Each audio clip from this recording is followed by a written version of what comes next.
사도 바울의 고린도 교회 내부에 있는 그 공동체로서의 그 교회 안에 벌어지는 일들 중에 이제 옳지 않은 일들에 대한 지적을 하고 있습니다. 5장을 우리가 이제 넘어갔는데 5장에 보면 5장 1절에 보면 너희 중에 심지어 음행이 있다 함을 들으니 그런 음행은 이방인 중에서도 없는 것이라.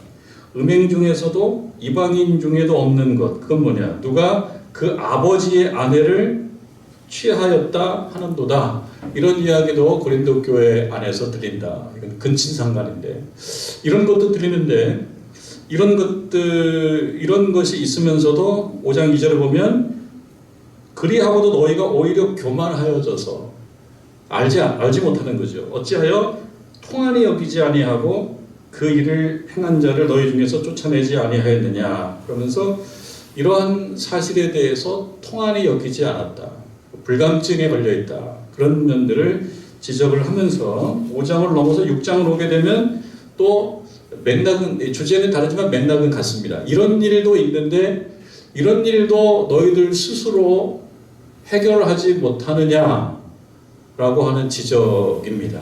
6장에서 이야기하는 고린도 교회 안에서 벌어지고 있는 사도 바울이 볼 때 옳지 않은 그런 풍경, 그것은 무엇이냐면 6장 1절에 보니까 이런 거예요. 너희 중에 누가 다른 이와 더불어 다툼이 있는데 구태여 불의한 자들 앞에서 고발하고 성도 앞에서 하지 아니하느냐.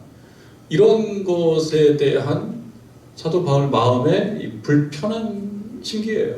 마음이 불편하다라는 것을 넘어서서 이것은 교회 공동체 안에서 벌어지는데 옳지 않다. 같이 판단을 내리는 겁니다. 이것은 옳지 않다. 그 얘기를 하고 있습니다. 너희 중에 누가 다른 이와 더불어 다툼이 있는데, 자, 그런데 여러분, 다툼은 혼자 있을 때는 다툼이 없다라고 볼 수가 있죠. 혼자 있을 때는. 혼자니까 다툴 상대가 없는 거예요. 두 사람 이상이 모여있다. 그러면 대상이 있는데 나하고 생각이 같기도 하고 틀리기도 하고, 나하고 생각이 틀린 상대를 보면서, 그러니까 나하고 생각이 다른이죠. 나하고 생각이 다른 어떤 상대방의 어떤 입장과 태도가 있어요. 나하고 생각이 다른데 내 생각에는 다른 것이 아니라 이거는 틀려먹었다. 이렇게 생각이 들 때도 있지 않습니까? 두 사람 이상 살면 그런 일이 생긴단 말이에요. 가정에서도 당연히 생기잖아요. 가정에서도 이것이 나하고 차이가 난다. 이런 차원을 넘어서서 이건 틀렸어라고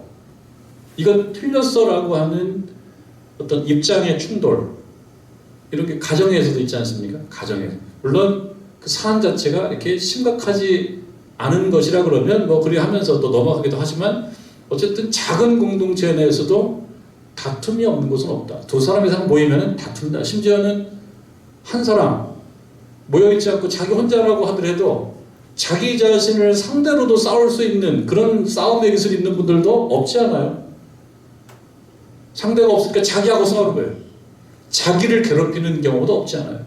그런 경우는 아니라 그러면, 그런 경우를 제외한다 그러면 하여튼 공동체, 나와 함께 다른 사람들이 이렇게 어우러져서 존재하는 그런 공동체 안에는 다툼이 없을 수가 없다. 다툼이 있다. 이거는 뭐 굳이 따지지 않아도 다 공감할 수 있습니다. 가정에서도 다툼이 있고 교회에서도 다툼이 없으면 좋은데 다툼이 있고, 그리고 좀 더 커지면은 국가 안에서도 다툼이 매우 많고, 국가 안에서 다툼이 참 많지 않습니까? 지역 간에도 다툼이 있고, 그리고 더 넓어지면은 국가와 국가 간의 다툼도 있고, 국가와 국가 간의 다툼이 원만하게 해결되지 않으면 무엇으로 해결하려고 그러냐면은 힘으로 해결하려고 그러면 힘으로. 그럼 전쟁이 된단 말이죠. 근데 이런 국가 간의 전쟁이라고 하는 이 어떤 크기를 크게 하지 말고 조금 좁혀서 우리가 이제 공동체라고 얘기하는 정도의 크기, 특히 이제 교회 공동체 또는 뭐 사회 안에서 뭐 그리 크지 않은 공동체 안에서 벌어지고 있는 그런 갈등, 이거는 뭐 필수죠. 그런데 이런 갈등은 어디나 있는데 이런 갈등을 어떻게 해결을 하느냐가 그 공동체의 사실 수준을 보여준다고 볼 수 있습니다. 갈등이 아예 없는 것이 옳다. 근데 현실적으로 갈등이 없는 것은 없다라고 보는 게 맞거든요. 여러분, 우리 뭐 중고등학교 때 나왔던 그런 뭐 이야기이기도 하고 좀 그 위에서 나왔던 이야기이기도 한데, 토마스 홉스라고 하는 오래된 철학자. 그래서 리바이어던이라고 하는, 이게 좀 괴물 이름인데, 리바이어던이라고 하는 책에서 나오는 그 유명한 말이 있습니다. 만인에 대한 싸움 혹은 투쟁, 이런 이야기 좀 들어보셨을 겁니다. 사람들이 사는 삶은 그 싸움 상태라는 거예요. 그 진단한 거죠, 진단. 그런데 사람들은 평화를 원하고 그리고 서로 더불어 뭐 화목하게 살기를 원하는데 본성상 싸우는 그러한 어떤 게 있어요. 그래서 한편으로는 평화를 원하면서도 현실로 놓고 보면은 싸움을 하고 있는 거예요. 그 사람들이 이제 고민스러운 거죠. 왜 고민스럽습니까? 평화로운 상태가 좋은데 우리들의 본성상 보면 늘 싸운단 말이에요. 실제로 뭐 우리 크고 작은 공동체 안에서 보면 싸우는 경우는 참 많지 않습니까? 특히 정치 결사체 혹은 정당끼리 싸운단 말이죠. 그 싸우는데 어떻게 싸우냐, 그게 문제죠. 그래서 이 토마스 홉스도 그 얘기를 하는 겁니다. 이 사람들은 기본적으로 본성상 싸우는데 근데 또 평화롭기를 원하고, 이거는 좀 서로 모순적인 거잖아요. 본성상 싸우는데 평화롭기를 원하고. 그래서 머리를 써서 짜내니까 이제 뭐가 나오냐면은, 그러면은 각자의 권리를 조금씩 자기 권리를 이만큼씩 포기해. 이만큼씩 포기해서 뭘 하나 만드는 거죠. 그래서 이제 국가를 만들자. 그게 국가 기원론인 거예요. 사회계약서. 사회계약을 하는 거죠. 평화를 위해서. 그러면 그래서 국가가 만들어지게 되면 국가에 대해서는 내가 권리를 포기하고 국가를 만들었으니까 국가 권력은 뭘 해야 되느냐? 모든 사람들의 평화를 책임져 줘야 되는, 국가 권력은. 세금도 받잖아요. 다 세금 내서 국가가 운영되는 거 아닙니까? 세금도 받고 모든 사람의 권리를 조금씩 정말 다 내놔서 이 권리의 어떤 통합체가 국가인데요. 그럼 국가를 운영하는 사람들은 그 세금을 받고 많은 사람들의 권리를 받아서 그것을 사람들에게 나눠주고 자기들의 어떤 급료도 받고 이렇게 하는 거죠. 국가는 그렇게 해야 된단 말이죠. 근데 지금 이 법도 마찬가지입니다. 법도 국가와 같은 맥락에서 법이라는 것은 왜 생겼느냐? 법도 사람들이 법이 없이 사는 게 더 편하지 않습니까? 좋지 않습니까? 법이 없는 게 더 좋아요. 그런데 역시 또 충돌하고 싸우고 그러다 이거를 해결하려다 보니까 원만하게 해결이 안 돼요. 그래서 기준이 필요한 거예요. 기준이.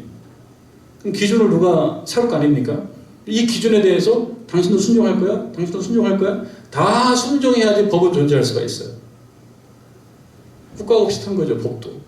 그래서 법을 세웁니다. 법을 세우게 되면은 당신 이거 동의해요? 당신도 동의해요? 다 동의하면 오케이. 그럼 지금부터 이 법을 이제 공포를 하고 다 여기 따라야 됩니다. 그리고 지금부터는 다 따라야 돼요. 라고 해서 법을 만들죠. 법을. 그러니까 국가나 법은 어찌 보면은요, 없으면 더 좋을 수가 있는데 조금 불가피하게 탄생한 면이 없지 않다. 사람들이 평화롭기 위해서. 그러니까 법으로 국한시켜서 보게 되면 그것도 그렇다. 법이 없으면 더 좋은데 법이 있으면 더 불편하지 않습니까? 교통법규도 지켜야 되죠. 형사법도 지켜야 되고 민사법도 지켜야 되죠. 그러니까 지켜야 되니까 불편한데 왜 지킵니까? 내가 이것을 지키는 수고를 함으로써 내가 어려운 일을 당했을 때 이 법의 보호를 받는 거예요. 법은 그런 거죠. 그래서 이 법을 가지고 이제 법이 그런 거기 때문에 참 법으로 안 가는 게 좋은데 법으로 안 가는 게 좋죠. 법으로 가면 어떻게 됩니까? 법정 싸움이 되는 거 아닙니까? 이게 이제 소송이죠, 소송. 그러니까 이 소송이 너무나 많은 사회는 좋은 건 아닌 거예요. 그렇지 않습니까? 소송이 많다라고 하는 것은 싸움이 많다라는 거고요. 그 싸움을 본인들 스스로 해결할 수 없기 때문에 법으로 가지고 오는 거니까 너무나 소송이 많은 그것도 좀 좋은 거 아닙니다. 그러니까 한 사회가 이 법관이 필요하지만 법관이 너무너무 높은 위치에 있는 사회라 그러면 그 자체가 한계가 있는 사회라고 볼 수 있는 거예요. 항상 심판을 봐야 되는 거니까. 그러니까 어떤 사회에 그 문제가 생기는 거는 어쩔 수가 없는데 그 문제를 어떻게 해결하느냐. 불가피하게 법을 가지고 해결한다. 근데 그 법을 해결하는 것이 현실적으로는 소송이죠. 소송으로 가는 거예요. 아쉬움이 있는 거죠. 소송으로 가는 건 아쉬움이 있는 겁니다. 어쨌든 아쉬움이 있는 거예요. 자, 그런데 6장 1절에 보면 너희 중에 누가 다른 이와 더불어 다툼이 있어요. 다툼이 있다. 자, 그러면 이거 다툼이 생겼어요. 어떻게 풀어가면 좋을까요?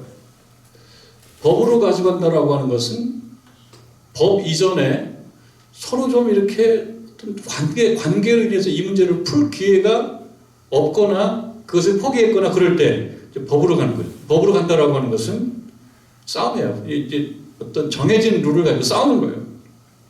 다른 여로 다툼이 있는데 구태여 불의한 자들 앞에서 고발하고 그러니까 이거는 뭡니까? 이제 소송으로 가는 거예요. 소송. 이 법 자체도 아까 말씀드렸죠. 법 자체가 태어난 그 배경도 좀 아쉬움이 있다 그랬죠. 더 아쉬운 건 뭐냐? 그렇게 해서 만들어내는 그 법을 사람들이 운용하잖아요. 법을 사람들이 그걸 써먹지 않습니까? 법을 가지고 법관들이 하는 거죠. 그러니까 법이라고 하는 것이 얼마나 공정하며 법이라고 하는 것이 얼마나 우리들의 실제 상황을 잘 반영하고 있는지 그 법을 따지는 것도 중요하지만 또 한 가지는 그렇게 해서 만든 그 법이 정말 정의롭게 적용이 되느냐 이 점도 굉장히 중요하죠. 사실 구분해야 되죠. 법이 공정하냐, 이 법 자체가 좋은 법이냐, 꼭 필요한 법이냐 그것도 중요하고 또 하나는 그 법을 정의롭고 공정하게 잘 적용해서 억울하지 않게 이것을 법을 적용하느냐 이것도 중요한데 오늘날 많은 경우 뭐의 문제가 제기가 되는 겁니까? 법 자체가 문제가 있어. 이 법이 참 잘못 만들어졌다. 그런 경우도 있어요. 물론 그런 경우도 있어요. 필요 없는 쓸데없는 법들도 있어요. 근데 그런 경우 문제 삼는 것보다 어떤 문제가 더 많냐면 법을 일종의 사유화한다 그러나 법을 그냥 힘 있는 사람이 그냥 주관하는 거예요. 그렇게 되면 법은 좋은데 법을 써먹고 법을 적용하는 사람이 공정하고 정의롭지 못하기 때문에 최초의 그러한 좋은 뜻도 무색해진단 말이에요. 법이 아닌 거예요. 자, 오늘 말씀해 보니까요. 구태여 불의한 자들 앞에서 고발한다. 불의한 자들. 그러니까 법을 가지고 있을 때는요. 불의하면 안 되지 않습니까? 오늘도 이거는 계속 싸우는 거예요. 공정과 정의라고 하는 말은 뭐 어느 정부에나 늘 가지고 우리는 공정하고 정의롭다라는 얘기를 해왔는데 이전 정부에서도 그 얘기했다 그러면 새롭게 들어설 정부나 혹은 정부를 소유하기를 원하는 사람들 다 공정과 정의를 얘기합니다. 그러나 또 지나가고 그런 보면 다 불의했다 이런 얘기를 하거든요. 여기 보면 구태여 불의한 자들 앞에서 고발하느냐. 여기서 불의한 자들은 사실 누굴 얘기하냐면은 로마 정부 속에서 어떤 그 법을 다루는 사람들입니다. 그러니까 로마의 어떤 사법제도를 얘기하는 거예요. 그러니까 여기서 이 불의하다는 말씀에는 두 가지 의미가 있다라고 보여집니다. 한 가지는 뭐냐면요. 교회 안에서 다툼이 있어요. 교회 안에서 다툼을 해결을 못해요. 뭘로 해결하면 좋으냐면 서로 양보하고 이해하고 손해보고 이렇게 해결을 하면 참 좋은데 그렇게 하려고 하진 않아요. 특히 여기서 다툼이 있다라고 하는 것은 민사적 다툼이라고 봅니다. 민사. 그러니까 형사소송이 아니라 민사소송이라고 보는 거예요. 그럼 이것을 좀 양보하고 손해보고 이렇게 갈 수 있으면 좋은데 그게 안 되니까 어떻게 되냐면은 법으로 가져갑니다. 근데 그 법이 어떤 법이냐면 로마 법정입니다. 로마의 사법제도입니다. 근데 그 로마의 사법제도로 가지고 간다라고 하는 것은 한편으로는 뭐냐면 하나님의 자녀, 그리고 하나님을 대신하는 사람들로서 하나님의 이 표현이 조금 부적절할 수 있어요. 표현이 조금 아쉬울 수 있는데 하나님의 자존심. 하나님의 자존심을 말하자면은 건들고 하나님의 자존심을 무너뜨리고 이런 거라는 거예요. 다른 말 얘기하면 뭡니까? 하나님의 영광을 가리는 거예요. 하나님을 모르는 사람들이 신자들의 문제를 다룬다. 이들이 신앙이 없었으면은 굳이 모일 필요가 없었어요. 신앙 때문에 모인 사람들이에요. 신앙생활을 하면서 모여서 신앙생활을 하는 과정에서 문제가 생겼는데 신앙생활을 해결을 못해요. 그래서 세상 법정을 가지고 나왔어요. 그럼 세상 법정이 세상 법을 가지고 이거를 판정을 할 텐데 그렇게 되면 결국 세상 법정이 누구를 판정하는 것으로 되어버리냐? 하나님을 판정하는 것으로 되어버리는 거죠. 자식이 못나서 아버지가 창피하는 것과 같은 원리라고도 볼 수가 있겠습니다. 그런데 여기서 불의하다라고 하는 것은요, 한편으로는 도덕적으로 정말 못돼 먹었다 이런 차원은 뭐 후에 얘기하고, 첫 번째는 뭐냐면 약속의 백성이 아니에요. 하나님 백성이 아니에요. 이 세상 법정이요, 세상의 원리, 세속 원리를 가지고 서로 중재하고 문제 해결하는 그런 세상 법정에 하나님을 믿는 신자들이 와서 해결하지 못한 문제를 가지고 왔을 때 이것은 세상으로 하여금 하나님을 판단하게 만들어주는 이런 점에 있어서 사도 바울이 유감스러움을 얘기하는 겁니다. 또 하나는 뭐냐면요, 당시에 이 법 시스템을 연구한 그런 학자들에 의하면 이 당시에도 오늘날 우리가 갖고 있는 문제하고 비슷한 문제들이 많다는 거예요. 어떤 거냐면요, 그 7절 말씀에 보면 너희가 피차 고발함으로 너희 가운데 이미 뚜렷한 허물이 있다. 고발하는 것 자체가 문제가 있다. 차라리 불의를 당하는 것이 낫지 아니하면 차라리 속는 것이 낫지 아니하냐. 너희는 불의를 행하고 속이는구나. 이렇게 얘기하면서 소송을 하는 그 사람들 중에 힘을 가지고 있는 소송 당사자들이 있어요. 양쪽에 소송 당사자들이 있는데 한쪽이 힘이 세요. 힘이 센 사람은 뭐가 힘이 세다는 거예요? 재력이 많아요. 그럼 재력이 많다라고 하는 것은 오늘날도 좀 그러면 돼요. 법관을 돈을 주고 좀 살 수가 있는 거예요. 근데 사회가 건강하고 법 시스템이 아주 견고하면 돈이 많다라고 해서 재력이 있다라고 해서 그 사람의 손을 들어주는 시스템이 아닌데, 지금 이 제도는 어떤지, 이 로마의 이 사법제도는 어떠냐? 이 불의가 가능한 거예요. 불의가. 그러니까 여기 6장 1절에 나오는 불의한 자들 앞에서라고 하는 것은 첫 번째 세속법정이라고 하는, 세속법정이라는 그런 성격이 하나 있지만 또 하나는 뭐냐면 이 세속법정에 앉아있는 고위층 법관들이 이 사회에 특권을 갖고 있는 사람들이라든지 많이 갖고 있는 사람들이라든지 이런 사람들의 입장에 서서 이들 편에 서서 판정을 내려주는 일들도 비일비재했다. 그렇기 때문에 이것은 불의한 거예요. 그런 두 가지 뜻을 가지고 있습니다. 제가 한 기사를 보니까요, 성공회대 김동준 교수님께서 쓰신 한 글 중에 이런 대목이 있더라고요. 지난 22년 동안 보니까 좀 기이한 현상을 내가 목격하게 되었다. 이 교수님이 보니까 그것은 어떤 점에서 보더라도 훨씬 막강한 힘을 가진 권력 쪽이 자신을 비판하거나 이익을 위협하는 약자들을 향해 고소 고발을 남발한 사실이었다. 그래서 그렇게 보면 우리 대한민국을 소송공화국이라고 말해도 되지 않겠나. 소송이 되게 많은 거예요. 근데 소송을 이렇게 보니까 뭐 어떻게 보면 한쪽 측면으로, 한쪽 시각으로 보는 한계도 있긴 하지만, 그러나 많은 사람들이 공감할 수 있는 부분이 있습니다. 고소 고발을 남발하면서 힘을 가진 사람들이 그렇지 않은 사람들보다 더 우위에 서 있고 유리한 입장에 서 있더라는 거예요. 즉 고소 고발이라고 하는 것은 결국 법률 행위, 처음 얘기했다시피 법이 만들어진 것은 이게 잘 그 문제 해결을 못하니까 사람들의 따르기로 약속하고 자기의 권리를 좀 포기하면서 법을 세워서 다 따르겠다라고 얘기한 거 아니겠습니까? 그러니까 이건 뭐예요?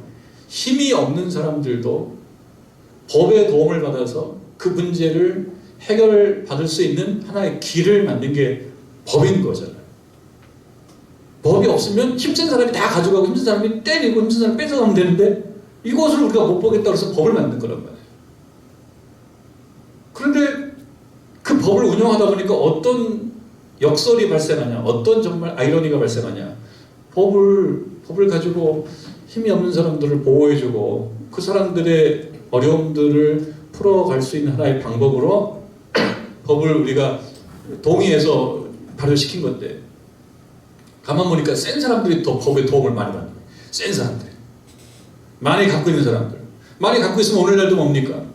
훨씬 더 전관예우를 활용할 수 있는 비싼 변호사를 쓰는 거예요. 억대 변호사 비용을 쓰는 거예요. 그러면은 몸값이 비싼 변호사를 더 많은 돈을 주고 확보한 측이 확실히 승률이 높은 거예요. 그걸 보면 역시 자본주의 사회라 그런가 이렇게 생각할 수 있지만 원론적으로 따져보면 법이라고 하는 거는 좀 힘이 약한 사람들이 힘으로 문제 해결을 못하니까 법의 도움을 받아서 해결할 수 있는 합리적인 방안인데 현실적으로 현실을 뚫고 보니까 그러지 못하고 돈이 없거나 힘이 없으면 법의 도움을 못 받네. 근데 그게 심하고 심하다.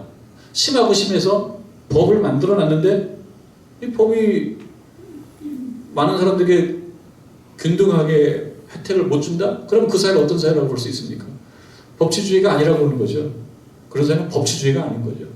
그러면 선진사회가 아닌 거죠.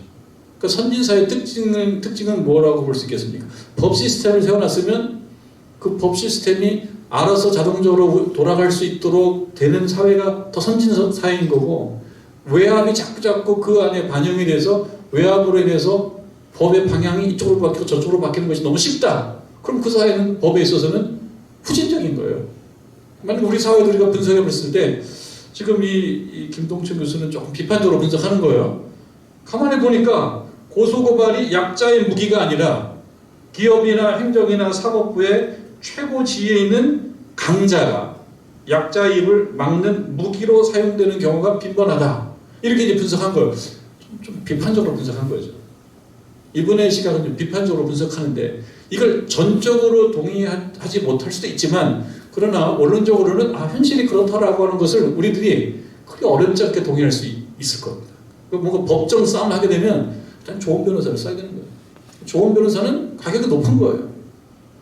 근데 이것이 정말 어떤 관례화가 됐다. 이게 관례가 됐어요.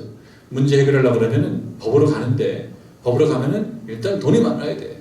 그래서 비싼 돈을 가지고 비싼 돈을 주고 정말 실력 있고 승률 높은 변호사를 사야 돼. 그게 그 한 사회의 관례가 되고 어떤 흐름이 됐다. 그러면 법치주의는 아닌 거잖아요. 근데 그게 지금 이 본문에 여기 똑같은 겁니다. 구태여 불의한 자들 앞에서 고발하고 여기 다 들어가 있는 겁니다. 교회 공동체 안에서 사랑으로 해결하고 양보해주고 이렇게 포용해주고 그런 걸 하지 않고 결국은 힘과 돈과 물력으로 이 문제를 해결한다? 이것은 뭘로 표현될 수 있냐? 불의라고 하는 걸로 표현될 수 있는 거죠. 이 불의한 법관들이라고 하면서 그런 의미도 그 안에 있습니다. 그렇게 가져가냐?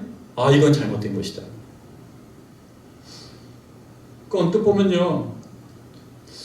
참 소송 자체가 잘못된 것이냐라고 했을 때 소송 자체가 잘못됐다라고 말할 수는 없을 거예요. 그러니까 소송 자체가 법률 행위 소송 자체가 잘못됐다고 얘기한다 그러면 자녀들을 법대로 보내지 말아야죠. 그리고 우리 자녀들 법대 보내가지고 법관 만들고 싶어 하지 않습니까? 법관 만들려고 판사 변호사 만들고 싶어 하잖아요. 우리들이 그러면서 소송은 틀렸다. 소송은 나쁘다. 소송이라고 하는 것은 말씀드렸지만 사실은 불가피하게 만들어진 어떻게 보면 차선책일 수 있습니다. 법이 아니고서는 질서가 유지가 안 되니까 법을 만드는 거고요. 만든 법을 잘 운영하기 위해서 노력하는 거죠. 그러니까 소송으로 간다는 건 최선책은 아니지만 우리가 살아가는 삶에 분쟁이 없을 수가 있고 싸움이 있다면, 그래서 이렇게 법을 만들었다. 이 법을 잘 운영하는 쪽으로 가야 된다. 운영하는 쪽으로. 그러니까 법 자체가 문제가 있다라고 하는 것을 지금 사도 바울이 강하게 지적하는 것이 아니고, 교회 공동체 안에서 이루어지는 분쟁에 있어서는 교회 안에서 해결하고, 교회 안에서 해결한다라고 하는 것은 어떤 원리를 가지고 해결하는 겁니까? 그거는 예수님께서 신약 성경 전체에서 보여주셨던 가장 큰 그 덕목, 사랑의 원리, 사랑의 원리. 예수님께서 강조하셨던 사랑의 원리는 이제 하나로 요약하면 사랑이지만요. 그거를 중요한 몇 가지로 요약한다 그러면 처음에는요, 하나님 사랑이잖아요. 처음에 하나님 사랑. 두 번째는 이웃 사랑인데, 예수님께서 강조하셨던 이웃 사랑 안에는 어느 선까지 포함되어 있냐면, 이 자체가 참 어려운 경지가 어려운 수준인데 원수 사랑까지 들어가 있다. 이거는 우리들도 쉽게 참 실천하기 어려운 덕목인데 예수님께서는 그걸 우리들에게 요구를 하셨어요. 본인께서 그걸 또 실천하셨어요. 원수를 사랑하라. 이거는 참 너무나 높은 수준이에요. 이웃 사랑하는 것도 힘들고, 가족 사랑하는 것도 힘들고, 친구 사랑하는 것도 힘든데 여기다 원수까지 사랑해라. 그 참 힘들긴 힘들지만, 그러나 어쩔 수 없는 게 예수님께서 우리들에게 말씀하신 이 땅을 살아가면서 우리가 실천해야 될 원리가 바로 그 사랑인데, 원수 사랑까지 가더라. 어려우니까 하지 말자. 그게 아니라는 거죠. 해보도록 노력하라. 그리고 고린도 교회 안에 사실 사도 바울이 예수님께서 가르쳐 주신 그런 사랑의 원리를 잘 알고 그 원리를 가지고 지금 막 가르치고 있는 것처럼 보이지는 않아요. 그렇게 느껴지지는 않아요. 그러나 적어도 뭐냐면 법으로 가서 불의하게 힘 있는 사람이 돈으로, 재력으로 그걸 얼마든지 결정할 수 있는 이런 시스템 속으로 가지고 들어간다? 이건 잘못됐다는 걸 지적하는 거고, 예수님의 가르침을 아는 우리들이 한 가지 생각해 봐야 될 것은 사랑의 원리를 가지고 교회는 돌아가야 된다. 근데 이 교회 분쟁이라고 하는 것이 사실 그 사도 바울이 지금 보고 있는 고린도 교회만 해당되는 건 아니잖아요. 오늘날 우리 사회도 그렇습니다. 교회에도 유감스럽지만 법적 분쟁이 많이 있어요.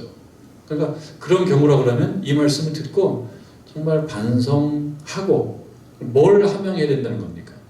사랑의 원리를 함양해야 된다. 그 얘기를 하고 있습니다.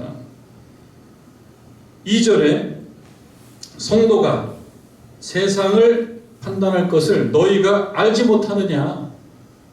성도가 판단하는 거지. 정말 세상을 판단하는 것은 우리 하나님이 판단하시는 거예요. 심판이고 종말론적이에요. 근데 성도가 들어가는 거예요. 그만큼 성도의 어떤 그 무게와 크기를 높게 보는 거예요. 성도가 세상을 판단할 것을 너희가 알지 못하느냐. 세상도 너희에게 판단을 받겠거든. 세상도 너희들에게 다 판단을 받는데 너희들이 지금 교회에 있는 문제를 가지고 어디를 갖고 나갔다? 세상으로 가지고 나갔다. 근데 그 세상이 공정하지도 않은 지금 불의한 어떤 법 시스템 안으로 가지고 나가서 우리 하나님의 영광을 가리고 있는 것. 이건 매우 안타깝고 유감스럽지 않냐. 그 말인 거예요. 세상도 너희의 판단을 받겠거든 지극히 작은 일 판단하기를 감당하지 못하느냐. 부끄러워라, 부끄러워해라. 그래서 그 말이 여기 나오는 거죠. 5절 말씀에 내가 너희를 부끄럽게 하려 하여 이 말을 한다.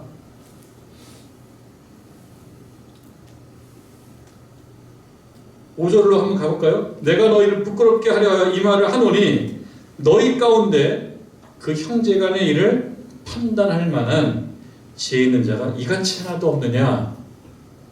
안타깝다. 좀 부끄러워할 줄 알아야 된다.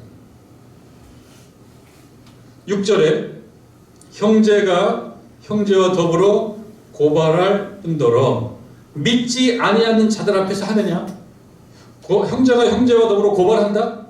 이것뿐만 아니라 이것도 그러지 말아야 되는데 이뿐만 아니라 이걸 가지고 교회 안에서 교회 재판 받는 것도 아니고 세상으로 가져 나가서 그렇게 재판을 받느냐? 그거 아니다. 7절 너희가 피차 고발함으로 너희 가운데 이미 뚜렷한 허물이 있나니, 이미 뚜렷한 허물이 있다 그런 거죠.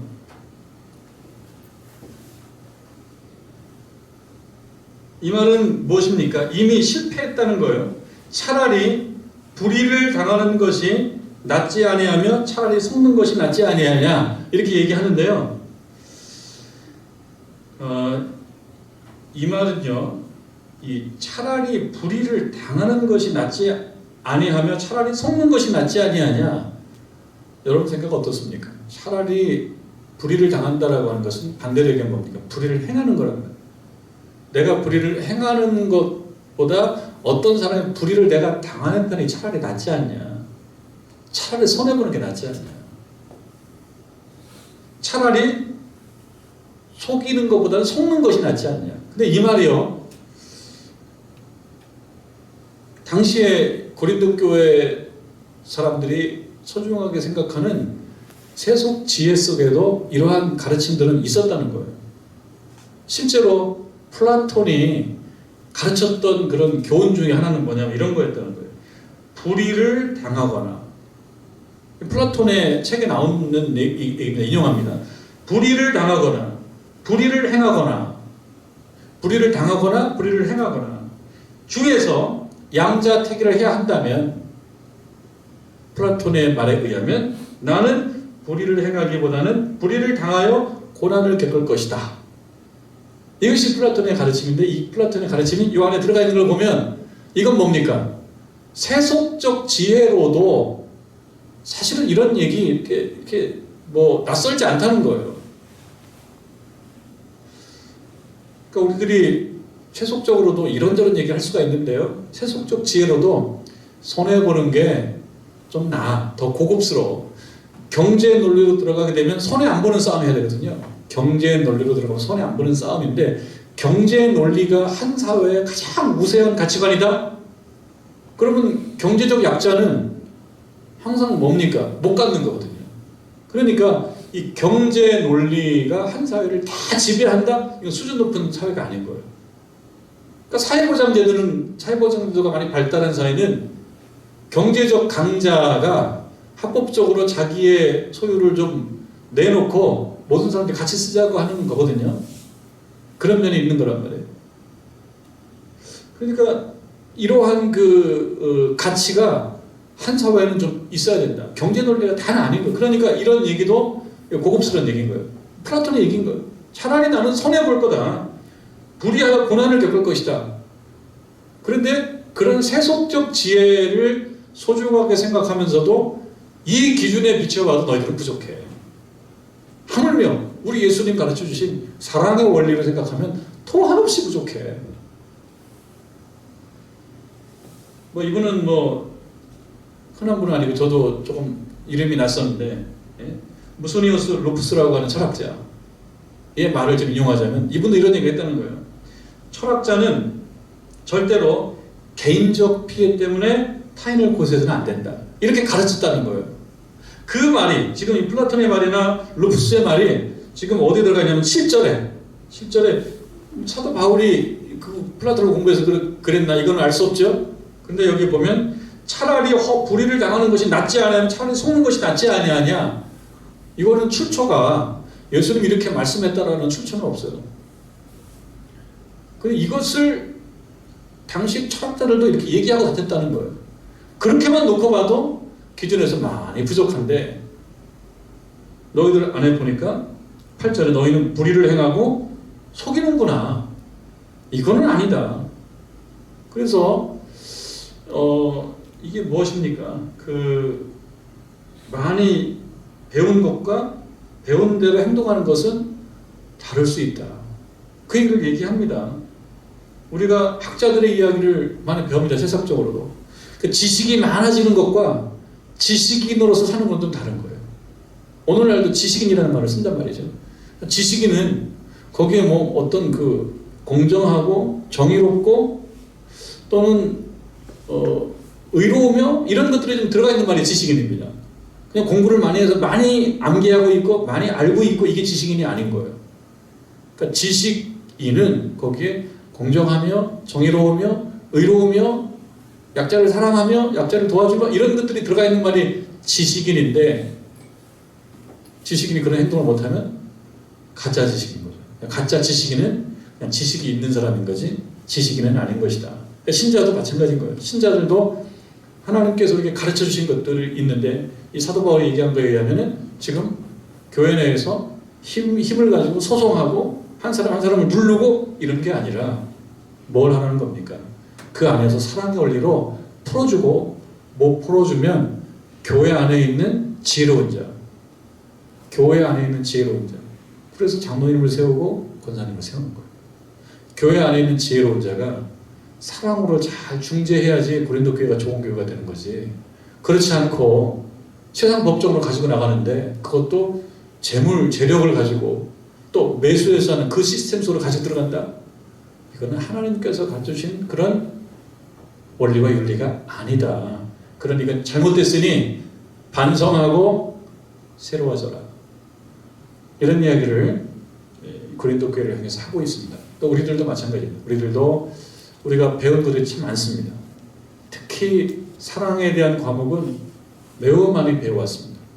사랑을 많이 배운 것과 실제로 사랑을 실천하는 것은 많이 다르고, 지식을 많이 아는 것과 지혜로운 것은 또 다른데, 우리가 교회 안에서 또 신앙인으로서 어떤 사람이 되어야 되느냐? 지혜로운 자. 지혜로운 자는 조금 발전시켜서 얘기해 보자면 하나님의 뜻을 빨리 생각할 수 있는 자. 그 지혜로운 자가 되는 저와 여러분 되기를 주님의 이름으로 축원합니다.